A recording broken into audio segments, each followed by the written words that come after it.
अगर आप टीवी खोलते हैं तो आपको दिखता है India fastest growing economy. News खोलते हैं तो यही कहानी दिखती है, इंडिया फास्टेस्ट ग्रोइंग इकोनॉमी। सरकार की रिपोर्ट खोलते हैं तो दिखता है इंडिया फास्टेस्ट ग्रोइंग इकोनॉमी। और फिर एक फॉर्मर फाइनेंस सेक्रेटरी आते हैं और बोलते हैं 1 मिनट, इतनी जल्दी खुश मत होइए। और फिर वो एक ऐसा नंबर दिखाते हैं जिसने पूरी डिबेट ही बदल दी। और आप इसको ऐसे कह सकते हो कि जो बीजेपी समर्थक हैं वो कहेंगे हम फास्टेस्ट हैं, जो कांग्रेस वाले हैं वो कहेंगे नहीं ये गलत है। कुछ एक्सपर्ट बोलते हैं कि इंडिया दुनिया की सबसे तेजी से बढ़ने वाली इकोनॉमी है, कुछ एक्सपर्ट्स बोलते हैं बिल्कुल नहीं। तो सच क्या है? क्या इंडिया वाकई दुनिया की फास्टेस्ट ग्रोइंग इकोनॉमी है, या हम सिर्फ नंबर के साथ मार्केटिंग गेम कर रहे हैं, या हमें मार्केटिंग गेम दिखाया जा रहा है, या लॉलीपॉप थमाया जा रहा है? तो आज मैं आपको जीडीपी का वो सीक्रेट समझाऊंगा जो 90% लोग नहीं समझते हैं। वीडियो को लास्ट तक देखिएगा, आप खुद डिसाइड करेंगे कि इंडिया रॉकेट है या रॉकेट का एडवर्टाइजमेंट। लेकिन पहली बार आए हो तो चैनल को सब्सक्राइब कर लेना, बेल आइकॉन हिट कर लेना, क्योंकि ना यहां हम बीजेपी की बात करेंगे ना यहां हम कांग्रेस की बात करेंगे, हम बात करेंगे रियल फैक्ट की। पिछले कुछ हफ्तों में एक पॉडकास्ट वायरल हुआ था। इंडिया के फॉर्मर फाइनेंस सेक्रेटरी राज समानी के पॉडकास्ट में गए थे और उन्होंने एक इंटरेस्टिंग बात बोली थी कि आप जीडीपी को किस नजरिए से देख रहे हो। ये सबसे इंपॉर्टेंट है और यहीं से पूरा कंफ्यूजन शुरू होता है, क्योंकि जीडीपी एक्चुअली एक नहीं होती है। जीडीपी के 3 चेहरे होते हैं। पहले चेहरे का नाम है रियल जीडीपी, दूसरे चेहरे का नाम है नॉमिनल जीडीपी और तीसरे चेहरे का नाम है डॉलर जीडीपी। और मीडिया अक्सर सिर्फ एक दिखाता है, बाकी दोनों छुपा के पीछे, पर्दे के पीछे कर देते हैं। जबकि हमें तीनों देखना होगा, तीनों समझना होगा, तभी हम डिसाइड कर पाएंगे। अब इसको कैसे देखना है? तो मान लीजिए कि आपकी सैलरी है 50,000 रुपए, ठीक है। अब 1 साल के बाद बढ़कर हो जाती है 55,000। तो अब आप क्या बोलोगे? वेरी गुड, मेरे को तो 10% ग्रोथ हो गई। अब ध्यान से सुनना, ये हुई नॉमिनल ग्रोथ। लेकिन इसी साल अगर समझिए कि महंगाई 5% हो गई, यानी महंगाई बढ़ी। महंगाई किसी भी रूप में बढ़ सकती है, स्कूल फी है, मिल्क है, रेंट है, हॉस्पिटल है, सब कुछ आप अपनी चारों तरफ देख ही रहे हो महंगाई किस तरीके से बढ़ रही। तो एक्चुअली देखा जाए तो आप कितना परसेंट ग्रोथ हुआ? आपका ग्रोथ 5% हुआ, क्योंकि 5% महंगाई डायरेक्ट खा गई आपके। 10% में 5% खा गई तो 5%, ये हुआ रियल ग्रोथ। अब तीसरा ट्विस्ट, अगर रुपया डॉलर के सामने गिर गया, जो गिर रहा है 85 से 95 आ गया, तो दुनिया के हिसाब से हम उतने अमीर नहीं हुए जितना हमको लग रहा है। ये हुई डॉलर ग्रोथ। और यही है पूरा 3 चक्कर का गेम, 3 चेहरा। अब ध्यान से सुनिएगा, जब टीवी पे बोला जाता है इंडिया फास्टेस्ट ग्रोइंग इकोनॉमी, तो आमतौर पर बात हो रही होती है रियल जीडीपी ग्रोथ की। और इस मैट्रिक में इंडिया सच में टॉप कंट्री में दिखता है। रिसेंट ईयर में इंडिया की रियल जीडीपी ग्रोथ देखेंगे तो रफली 6 से 8% के रेंज में रहती है। चाइना लगभग 5% के आसपास रहता है, अमेरिका 2 से 3% के आसपास रहता है। तो न्यूज आती है इंडिया नंबर 1, तो टेक्निकली गलत नहीं है, लेकिन स्टोरी क्या सच में यहां खत्म हो जाती है? क्या मीडिया को सच में स्टोरी यहां खत्म कर देनी चाहिए? यही तो सिखाने वाला हूं, जो आप कमेंट में बताएंगे। तो अब फॉर्मर फाइनेंस सेक्रेटरी ने कहा कि अगर कंपैरिजन करना है तो सबको एक ही करेंसी में कंपेयर करना चाहिए, और वो करेंसी है डॉलर में। और यहां पिक्चर पूरी की पूरी बदल जाएगी। तो उनका जो आर्गुमेंट था, पॉइंट ऑफ नजरिया था, वो ये था कि पिछले कुछ पीरियड में इंडिया की डॉलर ग्रोथ अमेरिका और चाइना के आसपास ही नजर आती है। यानी जिस रेस में इंडिया को गोल्ड मेडल दिया जा रहा है, उस रेस का ट्रैक ही अलग था। समझे कैसे?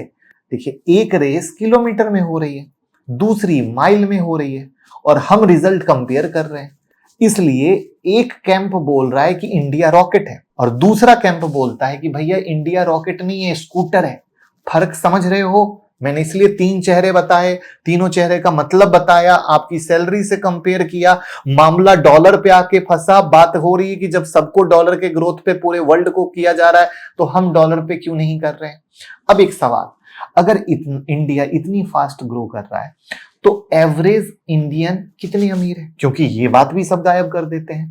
यानी पर कैपिटा इनकम तो इंडिया की लगभग है $2,500, चाइना की है लगभग $13,000, अमेरिका की है लगभग $80,000। ध्यान से, $80,000।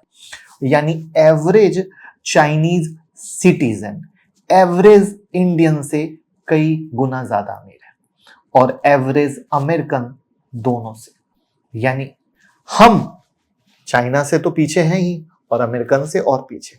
इसलिए कुछ इकोनॉमिस्ट बोलते हैं कि ग्रोथ सेलिब्रेट करना अच्छी बात है, लेकिन फिनिश लाइन बहुत दूर है। क्योंकि ये जो इनकम वाला पॉइंट ऑफ व्यू है, ये बहुत इंपॉर्टेंट आता है। क्योंकि जैसे कहते हैं ना, सबका साथ सबका विकास, तो सब तो ग्रोथ नहीं कर रहे हैं ना। अब आती है सबसे स्पाइसी बात। फॉर्मर फाइनेंस सेक्रेटरी ने एक जगह कहा कि इंडियाज डिकेड नैरेटिव में काफी हवा भी हो सकती है। इंडिया का डिकेड नैरेटिव चल रहा है ना, उसमें हवा हो सकती है। क्यों? तो उनका पॉइंट ऑफ व्यू था कि फ्यूचर की इकोनॉमी किन चीज से चलेगी? तो एआई से चलेगी, सेमीकंडक्टर से चलेगी। यही तो फ्यूचर है और इसी पे सारा दाव लगा पड़ा है। सोलर ईवी की बात नहीं कर रहे, क्योंकि सोलर ईवी में हम भी बहुत तेजी से आगे बढ़ रहे हैं। बट जो इंपॉर्टेंट है एआई और सेमीकंडक्टर की मारामारी, इसमें हम लीडर नहीं, ठीक है, और हम कहें बहुत पीछे भी बैठे हैं, करेक्ट। तो बहुत सारे जो इकोनॉमिस्ट हैं बोलते हैं कि इंडिया के पास दुनिया की सबसे यंग पॉपुलेशन है, बिग कंज्यूमर मार्केट है, मैन्युफैक्चरिंग शिफ्ट हो रही है, डिजिटल इकोनॉमी बूम हो रही है, इसलिए इंडिया का बेस्ट फेज अभी आना बचा है। तो क्या हो गया? कुछ एआई सेमीकंडक्टर में चले गए, कुछ यंग वाली बात बोलकर, डिजिटल इकोनॉमी बोलकर अपनी अपनी बात को आपके सामने रखने की प्रेजेंट कर रहे हैं और आप उस हिसाब से डिसीजन ले रहे हो। प्लस पॉडकास्ट में एक और कंपैरिजन आया। क्लेम ये था कि 2004 से 2014 के बीच इंडिया की डॉलर ग्रोथ काफी स्ट्रांग थी और 2014 के बाद डॉलर ग्रोथ उतनी फास्ट नहीं। अब इस पे लोग एग्री भी करेंगे, डिसएग्री भी करेंगे, लेकिन सवाल जरूर पूछना चाहिए। अगर आज इंडिया इतना स्ट्रांग है तो ग्रोथ पहले और फास्ट कैसे थी? ये अनकंफर्टेबल क्वेश्चन है, बट डेमोक्रेसी में मजा यही है कि सवाल पूछने में कोई दिक्कत नहीं जाती है। आप ईमानदारी से सवाल रखो। जैसे अभी समझो कि ये वीडियो है, हमने कितने डिसेंसी से बनाया, ना हमने बीजेपी की बात की, ना हमने कांग्रेस की बात की। हमने सिर्फ बात की कि भैया क्या इंडिया फास्टेस्ट ग्रोइंग इकोनॉमी है? तो जवाब है हाँ भी और नहीं भी।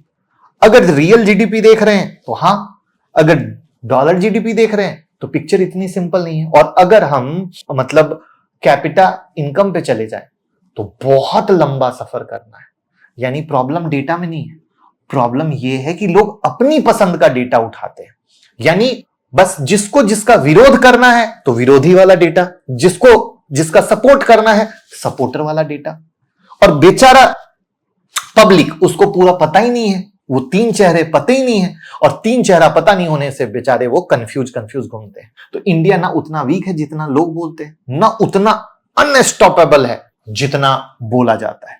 सच कहीं बीच में खड़ा है। और स्टॉक मार्केट में सबसे ज्यादा पैसा वही कमाता है जो स्लोगन नहीं, इस तरह के नंबर्स को समझने की कोशिश करता है। ना कि किसी ने कहा ये अच्छा है तो दौड़ गए, ये खराब है तो छोड़ दिया। ये बहुत इंपॉर्टेंट है। तो मैं आपसे एक सवाल पूछता हूं, अगर इंडिया दुनिया की फास्टेस्ट ग्रोइंग इकोनॉमी है तो एवरेज इंडियन को अमीर फील क्यों नहीं हो रहा है? कमेंट में बताओ, क्योंकि तभी समझूंगा कि आपको ये वीडियो समझ में आए। इस वीडियो को हर घर पहुंचाइए, तभी लोग जीडीपी का मतलब और ये अलग अलग नैरेटिव जो चलाया जा रहा है उस नैरेटिव का मतलब समझ पाएंगे। क्योंकि यही है सच। हर इंसान आपको अपना सच दिखाता है, लेकिन आपको अपना सच देखना पड़ेगा। Thank you.